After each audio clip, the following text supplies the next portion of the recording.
नमस्कार मंडळी, कसे आहात तुम्ही सगळे? मजेत ना? आज ना आपण चाललोय माळवं लावायला बरं का मंडळी. कोथिंबीर त्या दिवशी लावली बरं का तशी, पण ना दुसऱ्या पालेभाज्या काहीच लावलेल्या नव्हत्या.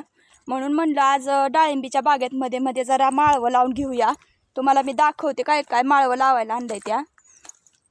हे बघा मंडळी, ही आहे करडी बरं का. ही करडी आजीबाईंनी सांगितली होती. आजीबाईंना करडीची भाजी खायची वाटतं, म्हणून ही करडी पण लावायची आहे. आणि ही पालकचं बी आहे मला वाटतंय ना, पालक आहे. ही आहे पालक. आणि ही भेंडी छोट्या छोट्याच पुढे आणल्यात. जास्त काय आपल्याला डाळिंबीत लावायचं नाही, म्हणून म्हणलं फक्त खायपुरतं माळवं करायचं.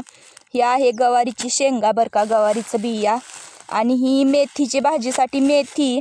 आणि ही आहे शेपू. आणि मंडळी, ही आपली खालची मका जी मी तुम्हाला परवा दाखवली होती, त्या मकाला आज गवत जळायचं तणनाशक मारलेलं आहे बरं का.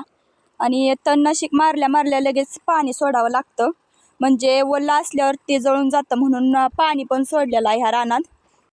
आणि हे ना मंडळी, कांद्याचं बी तयार करायसाठी कांदा चिरून लावलेलं आहे. तर बघा, पांढऱ्या कांद्याचं बी तयार करायसाठी असं लावलेलं आहे आजीबाईनं चिरून. मला काय ह्याच्यामधली जास्त माहिती नाही बरं का तशी मंडळी, पण मी तुम्हाला दाखवलंय तरी पण. चला मंडळी, आता तर मी आले माळवं लावायला. आता माळवं कसं लावलंय ते तुम्हाला नक्की पुढच्या व्हिडिओत बघायला मिळेल. त्यासाठी माझा पुढचा व्हिडिओ नक्की बघा.